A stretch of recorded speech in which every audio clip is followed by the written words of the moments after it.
Perfecto, hola, buenas tardes, ya casi buenas noches a todas las personas que nos están escuchando, que nos están acompañando. Hoy día tenemos una nueva sesión de Facebook Live de la Fundación Sol, y tal como lo habíamos prometido hace unas semanitas atrás, hoy día es el turno para comentar el último estudio de la Fundación, que se llama Pensiones por la Fuerza, donde vamos a analizar cómo funciona el sistema de pensiones bastante especial que tienen las Fuerzas Armadas y de orden, ¿no?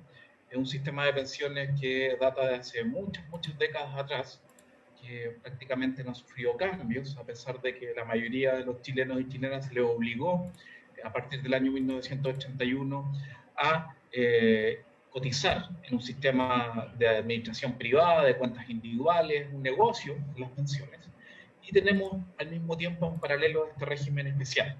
Hoy día, nuevamente, tal como lo conversamos en veces anteriores, estamos no solo en cuarentena, aguantando muchas cosas, esperando que ojalá se pueda retomar la distancia física, sino que de alguna manera todo hace más sentido. Todas las reflexiones profundas en torno a los temas estructurales en el mundo del trabajo, en las pensiones, en la vivienda, en la educación, hace mucho más sentido. Todo lo que se vivió después del 18 de octubre hoy día queda en evidencia, queda al desnudo. No tener seguridad social es un gran problema para cualquier país del mundo y es por eso que es tan importante ver cuáles son las características de este sistema de las Fuerzas Armadas de orden, eh, y por qué es tan distinto al sistema que tenemos en términos de las pensiones pagadas y del mecanismo. Hoy día estamos con Recaredo Galvez nuevamente, es uno de los autores de este estudio. Reca, hola. Hola Marco. Que vamos a sacarle el jugo para poder profundizar sobre los aspectos centrales de este estudio. Y creo que es muy importante partir siempre por los procesos históricos, hablar un poquito cuáles son las características de este sistema de las Fuerzas Armadas. Son cajas, cuál es la diferencia, por ejemplo, entre el ejército, los carabineros, y por qué no cambió. ¿Por qué no cambió a partir del año 1981? Bueno, como tú señalas, acá estamos frente a un sistema que es particular, que en gran medida tiene bastantes diferencias con el sistema del régimen civil, que es el que utiliza la mayoría de la población, ¿verdad? Y esto se origina en base a una serie de reformas que se implementaron durante la dictadura militar. Tenemos que situar en el contexto de esas grandes reformas a esta transformación que se produjo sobre el sistema de pensiones para privatizarlo. En ese ámbito es que la Junta Militar, apoyada estrechamente por civiles, lo cual también es bastante importante no dejarlo fuera del debate, ¿verdad? Ya que este sistema, tal como lo conocemos como sistema de AFP, además fue impulsado por José Piñera, que es hermano del presidente Sebastián Piñera. Y dentro del impulso que José Piñera pretendía darle a este sistema, también se consideraba la posibilidad de que el personal de las Fuerzas Armadas y de Orden formara parte de este régimen de capitalización individual. No obstante, nosotros, luego de investigar las propias actas de la Junta Militar, donde se discutía este tema, observamos que explícitamente la Junta Militar señala que no querían formar parte de este nuevo sistema, que había una serie de preocupaciones que se vinculaban con el hecho de que iban a poder venir inversores de otros países, iban a poder llevarse todo el ahorro, ¿verdad? O incluso también la fuerte discusión respecto de qué pasaba con las garantías en este nuevo sistema. Entonces, nosotros en este estudio también incorporamos algunas de estas actas que eran posibles de observar en este sistema donde estábamos en cierta medida generando una transformación.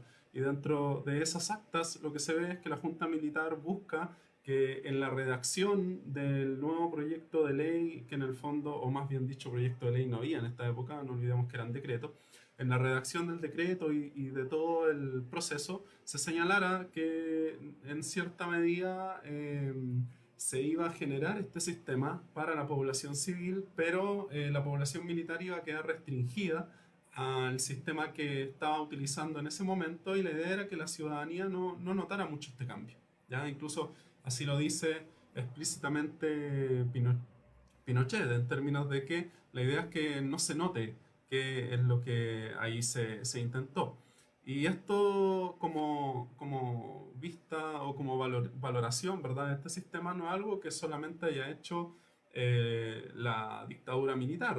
Nosotros también estuvimos revisando para este estudio cómo hace muy poco tiempo atrás uno de los generales del ejército también mencionaba que este sistema hay que defenderlo con uñas y dientes, porque en cierta medida ya se está proponiendo una reforma para el sistema de las Fuerzas Armadas y de Orden en términos previsionales, lo cual también tiene que ver con la carrera de las Fuerzas Armadas, y esa reforma generaría un efecto en términos de incrementar los años necesarios para que las Fuerzas Armadas y de Orden puedan acceder a una pensión completa. Eso, en cierta forma, también está abordado en el estudio. Perfecto. Saludamos a las más de 120 personas que en este momento nos están acompañando. Saludos a Iquique, nos manda muchos saludos, a Talcahuano, Concepción, dirigentes sindicales de la Universidad de Santo Tomás, etcétera, etcétera, etcétera. Muchos saludos a las personas que nos acompañan. Expliquemos cuál es esta diferencia entre Dipreca y Capredena. ¿Quién está en Dipreca, Reca? ¿Quién está en Capredena? ¿Cuáles son las ramas de las Fuerzas Armadas y de Orden que están presentes y que reciben estos beneficios? ¿Y cuál es la diferencia entre los sistemas? ¿No? ¿Cuánto cotizan los uniformados? ¿Cuánto cotizan las personas en el sistema de AFP, civiles? Hagamos un poquito ese recuento. Sí, bueno, partiendo del sistema en general ya tenemos una idea de que se encuentra fragmentado. Por una parte, vamos a tener un sistema que va a corresponder esencialmente a Capredena y donde vamos a encontrar a las Fuerzas Armadas, al personal de Fuerzas Armadas, y en esos términos van a haber distintos tipos de prestaciones que van a tener que este personal incurrir, ¿verdad? Que van a estar vinculadas con también el pago que van a tener que hacer, que va a tener que hacer este personal en términos de poder acceder a los beneficios que ahí se detallen. En ese sentido, para pensiones va a existir un fondo común de beneficios donde se va a descontar al personal activo y al personal pasivo un porcentaje de los ingresos que reciban, ya sea por remuneraciones o por pensiones de retiro. En estos términos, cuando hablamos del personal activo y del pasivo, nos referimos al mismo porcentaje para las pensiones, que va a ser de un 6%. ¿Ya? En relación al resto de los beneficios, también vamos a encontrar la posibilidad de que se genere un aporte para el fondo de desahucio, ya que corresponde esencialmente a las indemnizaciones. Eso también va a variar en relación al personal activo y al personal pasivo. En este caso, el personal activo debería aportar el 6% de las remuneraciones imponibles y el personal pasivo el 5% de los montos de las pensiones. Acá, en cierta forma, para este fondo van a haber aportes fiscales también, lo cual ocurre también en otro fondo que es para reajustar las pensiones que administra Capredena, que es un fondo que lleva ese nombre, Fondo de Revalorización de Pensiones, donde aporta el Estado un 0,75% de las remuneraciones imponibles y también aportan los funcionarios, ya sean activos o pasivos, del orden del 0,5% de los ingresos que reciben. ¿Ya? También tenemos otras contribuciones que tiene que realizar el personal de Fuerzas Armadas que están vinculadas con los fondos de medicina curativa y preventiva, ¿verdad? Que es para que puedan acceder a los beneficios de salud. No olvidemos de que además las Fuerzas Armadas también tienen ciertos beneficios de salud que son bastante excepcionales en términos de las atenciones que ahí también se llevan a cabo. Al mismo tiempo, en este espacio vinculado con las prestaciones de salud, también genera una contribución el Estado.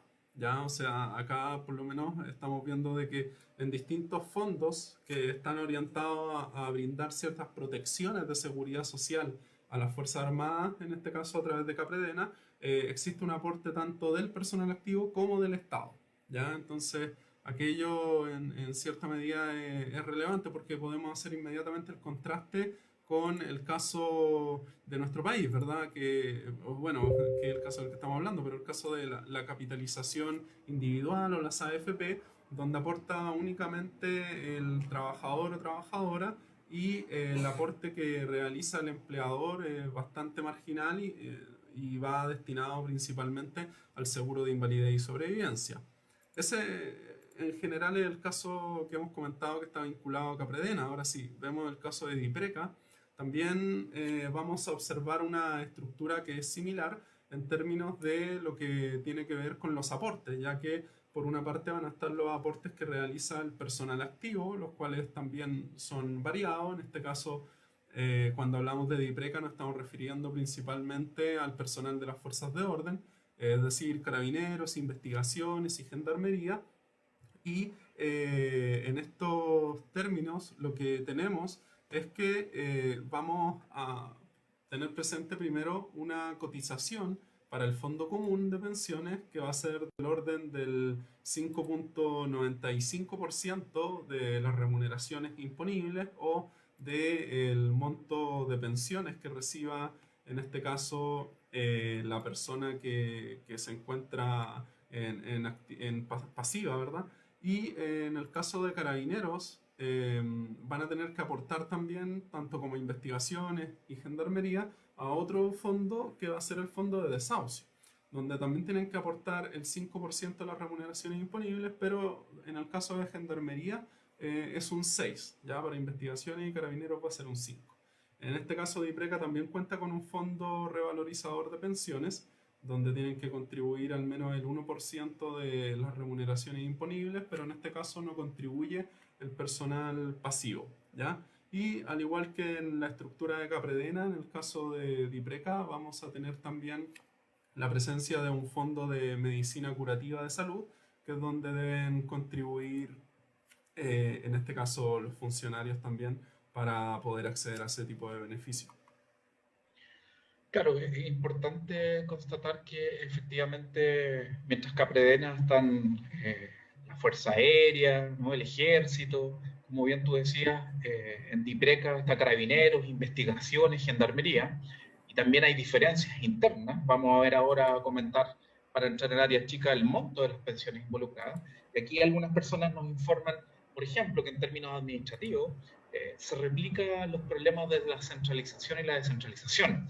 Por ejemplo, nos comentan que en DIPRECA funciona bastante bien en Santiago, pero en regiones deja bastante que desear. Sería importante para otra investigación, por ejemplo, profundizar en el sistema. Vamos, metámonos en terreno y aprovechemos de saludar a todas las personas que nos están acompañando, o sea, casi 130 personas ahora, desde La Serena, La Cisterna, etc. Veamos el monto de las pensiones. ¿Cuáles son las pensiones que está pagando el sistema AFP? Que ya algo comentamos hace una semana atrás, 10 días atrás, en otro Facebook Live, un estudio anterior que publicamos. ¿Y cuál es su comparación con el sistema de las Fuerzas Armadas y de Orden? E incluso considerando aquellas personas que en el sistema AFP cotizan parecido a lo que cotizan los uniformados, ¿no? Que en general tienen pocas lagunas, porque por obligación no tienen estas carreras completas. Entonces veamos todo ese tipo de comparaciones para ver quién tiene seguridad social y quién no tiene seguridad social, me parece. Claro, lo que tú dices es bastante importante porque hemos escuchado varias veces de que hoy día estamos, quienes cotizamos o participamos, ¿verdad?, en el sistema privado, varias veces distintas autoridades han comentado de que este sistema de pensiones que hay en nuestro país es lo que podríamos entender como un sistema mixto, cosa que es bastante difícil de pensar porque en realidad al ver cómo conviven estos esquemas, el esquema de las Fuerzas Armadas y de Orden y el esquema de capitalización individual, lo que vemos es realmente que hay dos formas de financiar pensiones que utilizan mecanismos que en gran medida, en realidad, por una parte, en el caso de las Fuerzas Armadas y de Orden, dan buenos resultados en materia de los montos de las pensiones que se pagan, pero por otro lado, en el caso de las pensiones de capitalización individual, no dan los mejores resultados y ahí los datos, las cifras son las que ayudan a evidenciar lo que estamos diciendo. En ese sentido, si nosotros vemos el monto de una pensión de compañía de seguro y AFP, el monto promedio, pensando en una persona que cotizó entre 25 y 30 años, es decir, una carrera similar a la carrera que en este caso estamos eh, analizando, que es la que tiene que ver con las Fuerzas Armadas y de Orden, el resultado de la pensión que recibía esta persona por AFP y compañía de seguro es de un monto promedio de los 355.000 pesos, ¿ya? En cambio, si nosotros observamos las distintas pensiones que paga el sistema de Fuerza Armada y de Orden y vemos los montos que allí se destacan como el promedio, estamos bastante por sobre esta cifra. O sea, en el caso, por ejemplo, de las pensiones promedio del ejército, tenemos que el monto al que llegan es de 1.053.000 pesos. En el caso de la Fuerza Aérea estamos hablando de 1.128.000, en el caso de Gendarmería 1.383.000. Y ahora si nos queremos ubicar en cuál es el extremo, que en este caso podríamos estar observando, el monto promedio más alto de las pensiones que se pagan en las Fuerzas Armadas y de Orden, podríamos ver una pensión que es la que corresponde a los oficiales, que tiene un monto promedio de 2.082.000, lo cual está bastante lejos del monto de 355.000 que habíamos estado observando, que era el que reciben como promedio personas, ya sea por AFP y compañía de seguro, habiendo cotizado entre 25 y 30 años, ¿ya? Ahora, si vamos todavía mirando otros tipos de pensiones que se pagan en nuestro país, podemos hacer paralelos que son todavía mucho más complejos, como el de la pensión básica solidaria, que está en un monto que llega a los 143.000 pesos, ¿verdad? Si pensamos en el monto que recibe la mayoría de las personas que reciben la pensión básica solidaria, que son las que se encuentran en ese tramo. Entonces, claramente ahí estamos viendo que hay distancias entre pensiones de un sistema y pensiones de otro sistema, que en este caso el sistema de capitalización individual y de cuentas individuales que administran la AFP es además un sistema que tiene un tanque de oxígeno, podríamos llamarlo, que es el pilar solidario, que en cierta medida cumple el rol de generar un leve incremento en aquellas pensiones que son bajísimas y que cumplen la condición para poder recibir el aporte previsional solidario, o al mismo tiempo pagar la pensión a aquellas personas que no tienen derecho a exigir una pensión en ninguno de los sistemas de pago de pensión que hay en nuestro país, que eso sería la pensión básica solidaria, pero siempre que se cumplan ciertos requisitos, como pertenecer al 60% más pobre, por ejemplo.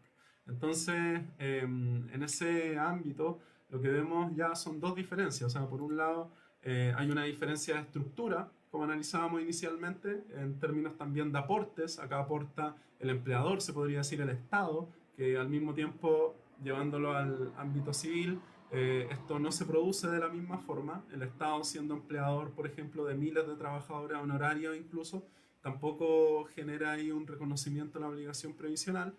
Y por otro lado, hay una diferencia en montos, que tiene que ver con estas brechas que acabamos de analizar, que en promedio, si vemos los resultados de IPRECA, CAPREDENA, ¿verdad? Y pensiones civiles, estamos hablando de 4 veces de diferencia, pero si miramos los extremos, es decir, las pensiones de los oficiales comparadas con las de pensiones promedio de personas que cotizaron entre 25 y 30 años, podemos llegar a cerca de 7 veces de diferencia o un poco más, ¿ya?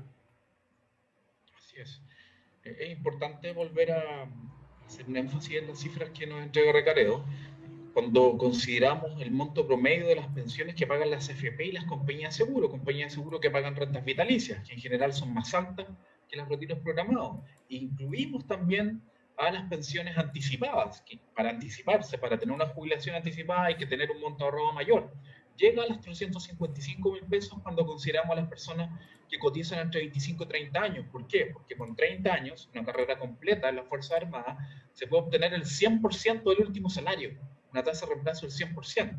Y así toda la diferencia supera las 3 veces. las pensiones promedio de Dipreca Caprera son el triple, que es el mejor de los mundos del sistema AFP compañía de seguro.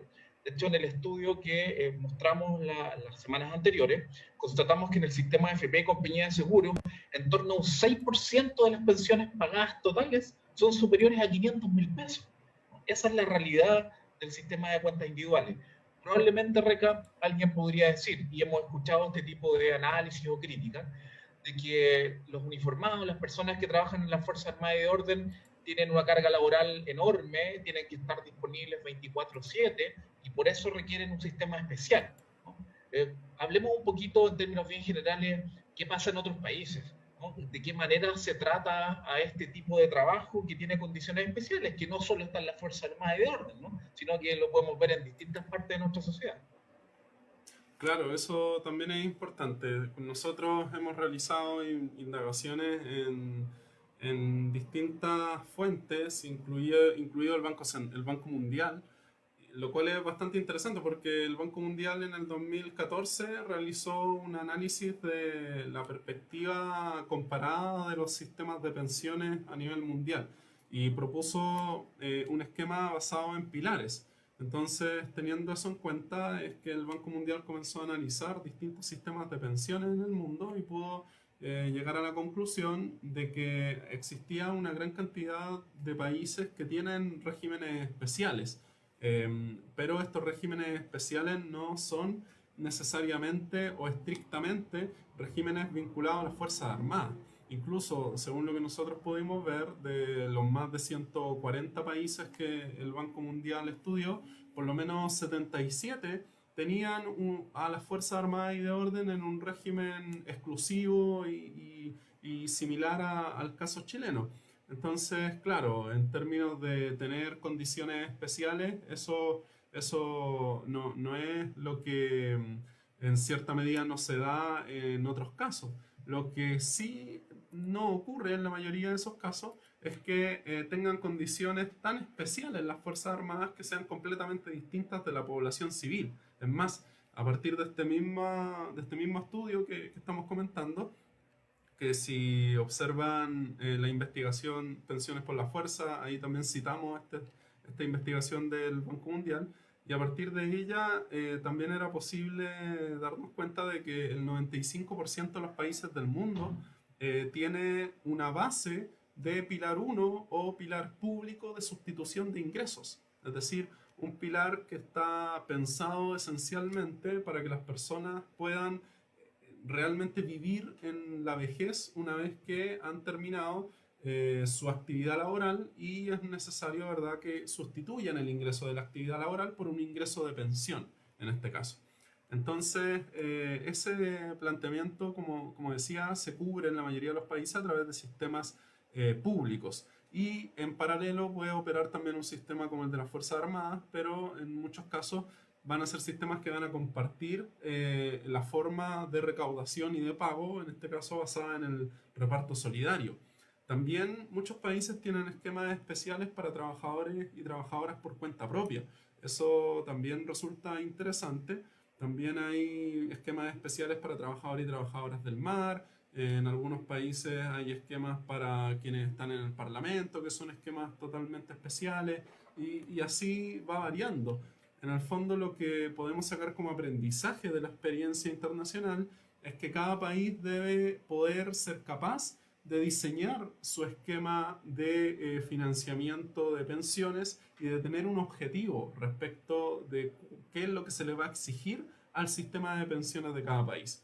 Por ejemplo, si va a ser beneficio definido, es decir, de que exista una regla conocida a través de la cual se paguen pensiones según cantidad de años de contribución, que es algo muy similar a lo que ocurre con las Fuerzas Armadas en este caso, que a los 20 años ya pueden optar, ¿verdad?, a poder tener pensiones y a los 30 años en el fondo ya pueden optar a una pensión completa.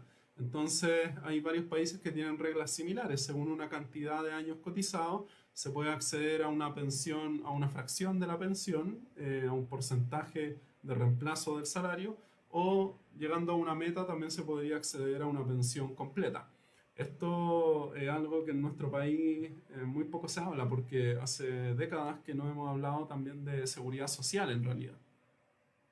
Y eso es importante porque finalmente lo que tenemos es un sistema de seguridad social para muy poquitos, la Fuerza Armada y de Orden, y un sistema de incertidumbre individual, que es este sistema extraño que existe en muy poquitos países en el mundo, que es el de cuentas individuales administrado por las AFP. Entonces, lo que dice es muy importante porque en otros países las Fuerzas Armadas están en regímenes especiales, pero no están en un sistema que tiene un paradigma totalmente distinto a los civiles, que es el caso chileno, donde ellos tienen seguridad social y todos nosotros y nosotras tenemos incertidumbre individual. Por tanto, existe la lógica del trabajo pesado, que lo pueden tener los trabajadores portuarios, los trabajadores y trabajadoras que están con los niños del Sename, cuidándolos, protegiéndolos permanentemente, y una serie de trabajos pesados en la minería que también podrían aplicar para un trabajo pesado, pero eso no significa que la minería o los trabajadores del Sename van a tener un régimen aparte, solo en un paradigma distinto, sino que se le puede permitir anticiparse, ¿no? Jubilar anticipadamente, tener una cotización adicional, por ejemplo, con aporte del Estado, para que justamente esa carga adicional, ¿no? Ese desgaste más pronto que tienen las carreras laborales se compense de alguna manera, pero jamás tener sistemas completamente distintos. Mencionar que este estudio que estamos conversando con RECA está disponible en la página web de la Fundación Sol, www.fundacionsol.cl. También lo hemos colocado en las distintas redes sociales con el link para que ustedes lo puedan descargar, lo puedan leer. Saludamos a las más de 130 personas que nos acompañan, personas de Puerto Montt, de la Florida, de Puente Alto, el Sindicato Eléctrica Puntilla, de Calama, de Quilicura, de distintas partes de Chile, de distintas partes de Santiago. Muchos cariños a todas las personas que nos acompañan. Vamos ahora a un tema que genera bastante inquietud también, que tiene que ver con el gasto. ¿Cuánto le cuesta al Estado finalmente este sistema de las Fuerzas Armadas y de Orden? Y en comparación a lo que actualmente le está costando al Estado el pilar solidario creado en 2008 para las personas que no cotizaron, lo cual no quiere decir que no trabajaron, o que reciben pensiones muy bajas del sistema privado y el Estado mejora esas pensiones para que sean semi-miserables, no sean miserables en estricto rigor. ¿Cuál es la diferencia de gasto? ¿A cuántas personas cubre uno y otro esquema? Sí, ahí es donde también encontramos diferencias que son bastante decidoras respecto de cómo no hay acá una planificación que en realidad esté colocando en perspectiva cuáles son los beneficios que se van a pagar y cuáles son los objetivos que se quieren colocar, puesto que cuando vemos la cantidad de personas que se ven beneficiadas con el gasto que hace el Estado, ya sea para el pilar solidario versus el gasto que se hace para, en este caso, el sistema de la Fuerza Armada y de Orden, lo que encontramos es que se produce un desequilibrio bastante evidente. Y esto se da al comparar el hecho de que el Estado durante el año 2019 o en el presupuesto ejecutado del 2019 generó un gasto de 2.080 millones para más de casi 1,6 millones de beneficiarios de el pilar solidario, considerando quienes 2.080 reciben millones de dólares. 2.080 millones de dólares para quienes reciben tanto aporte previsional solidario como también pensión básica solidaria. Entonces, estamos hablando de 2.080 millones de dólares para 1,6, prácticamente 1,6 millones de personas, versus el gasto que se realizó para las pensiones de la Fuerza Armada y de Orden, que llegó a los casi 2.400 millones de dólares, pero para menos de 175.000 funcionarios y funcionarias. O sea, en la práctica estamos hablando de una diferencia casi de 9 a 1 veces. O sea, esto muestra claramente cómo, incluso pensando el gasto público desde otra perspectiva, podría ser viable generar un cambio en términos de cómo hoy día se está generando este gasto en las pensiones que corresponden al pilar solidario, dado de que el monto que se está gastando en ese caso es bastante bajo si lo comparamos relativamente con el monto que se está gastando en el caso de las pensiones de la Fuerza Armada y de Orden. Aunque ahí es donde claramente nos damos cuenta de que no tiene, no tiene mucha lógica este gasto, porque si empezáramos a hacer una comparación de eso, significaría entonces, claro, tendríamos que aumentar 9 veces el gasto del pilar solidario, lo cual demuestra obviamente que no es la mejor estrategia mantener un pilar solidario de esas características, ¿verdad? Para poder financiar pensiones suficientes. O sea, en ese caso, la mejor estrategia sería ver por qué se genera el gasto en esa estructura en el sistema de las Fuerzas Armadas y de Orden, y probablemente eso también tiene mucho que ver con la estructura de un sistema de reparto solidario, que si fuese incorporado dentro del pago de las pensiones civiles, haría claramente necesario un cambio en términos de la estructura de gasto del pilar solidario. Son impresionantes las cifras. Cuando decimos que a 175.000 pensionados y pensionadas de las Fuerzas Armadas y de Orden se está gastando 0,9% del PIB aproximadamente, los 2.400 millones de dólares, y para casi 1.600.000 pensionados y pensionadas que reciben beneficios pilar solidario, se está gastando un poquito menos de 0,8% del PIB. Uno dice, bueno, están claritas las prioridades. Cuando se nos dice permanentemente al pueblo, no hay plata, no se puede, no es el momento, como lo hemos escuchado incluso con la tremenda crisis económica y sanitaria que estamos viviendo, lamentablemente detonada en muchos casos y acrecentada por muy malas decisiones políticas, es que uno dice, finalmente esto no es un tema de plata, esto es un tema de voluntad política, un tema de intereses. Eh, ¿Cómo podemos un poco ir concluyendo esta reflexión y este análisis del estudio? ¿Qué podemos decir del debate que se viene? Porque algunas personas dicen, bueno, ¿vamos a nivelar hacia arriba o nivelamos hacia abajo? ¿Pasamos a la Fuerza Armada y de Orden a las AFP? ¿O finalmente todos tenemos y construimos un sistema de seguridad social? ¿Cuál es el camino? Bueno, desde nuestro punto de vista, el camino es construir un sistema de seguridad social de forma colectiva. O sea, por eso también hemos apoyado lo que ha impulsado la coordinadora Nómada FP en la perspectiva de construir una propuesta técnica que logre vincularse con una propuesta política, ¿verdad? Y una movilización efectiva, que es lo que hemos estado viviendo durante los últimos años en términos de recuperar la seguridad social. Entonces hemos visto que ha habido movimientos, o sea, los gobiernos de turno, incluso el último gobierno de Michelle Bachelet y el gobierno actual, han tenido que impulsar distintas reformas para poder hablar del tema de las pensiones y de cómo mejorar las pensiones que se están pagando.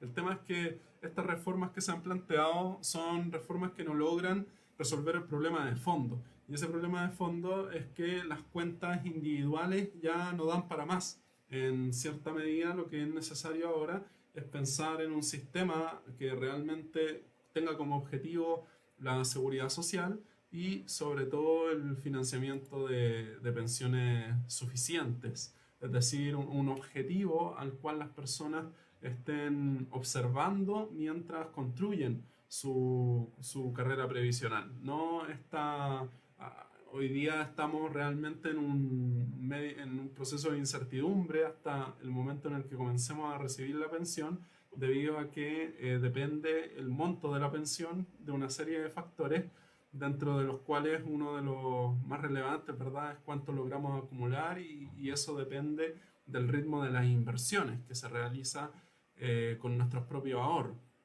lo cual no los exime de riesgo.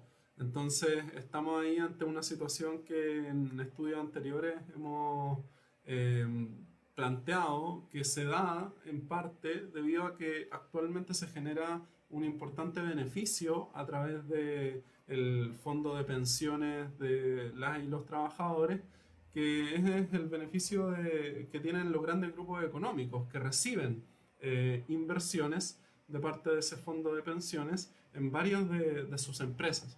Entonces, muchas veces se habla, ¿verdad?, de la importancia que tiene el fondo de pensiones para el sistema económico, para el mercado en general, pero es necesario ahora colocar el acento en la urgencia que tienen las personas que están recibiendo pensiones realmente de hambre. Cuando José Piñera, creador del sistema AFP como ministro del Trabajo y Previsión Social de la dictadura, nos decía que esta discusión de las pensiones es la madre de todas las batallas. Y cuando el comandante en jefe del ejército hace un par de años atrás, extracto que rescatamos en el estudio, nos dice que el sistema de pensiones de las Fuerzas Armadas o de seguridad social de las Fuerzas Armadas hay que defenderlo con dientes muelas, uñas, dedos y todo, ¿no? Finalmente queda claro, ¿no? Queda claro de que este es un tema ideológico, que este es un tema que tiene que ver con mucho dinero, con muchos intereses, y es por eso que es tan estratégica esta discusión de las pensiones, cuando el capital finalmente ocupa las cotizaciones de los bajos salarios de los trabajadores y trabajadoras en Chile como botín para seguir creciendo y para seguir acumulando. Eh, bueno, con eso estamos terminando el Facebook Live de hoy.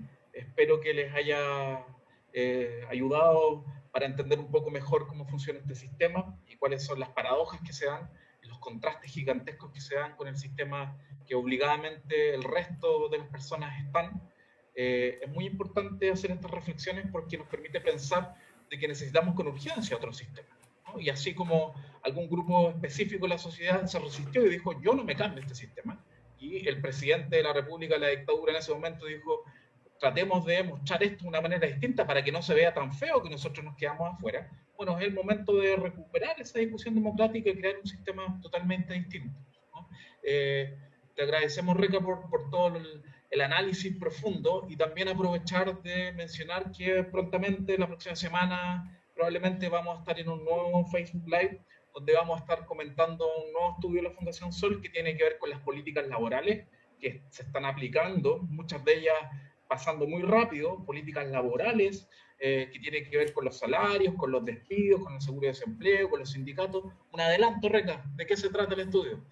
Sí, bueno, este estudio va a ser interesante porque como la mayoría de las publicaciones que hemos estado sacando últimamente, que también han sido bastante interesantes, busca vincularse con la contingencia.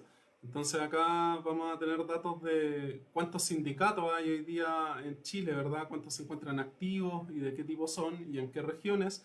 Y también vamos a poder conocer las reformas que desde que asumió este gobierno ha estado planteando en términos laborales. Vamos a ver cómo estas reformas las podríamos organizar por grupos de reformas y que en gran medida apuntan a un mismo objetivo, que es seguir generando una atomización de la organización de los trabajadores y trabajadoras, tratar de llegar al nivel individual, donde claramente ahí quien tiene mayor nivel de garantías o de seguridad va a ser el empleador, ¿verdad?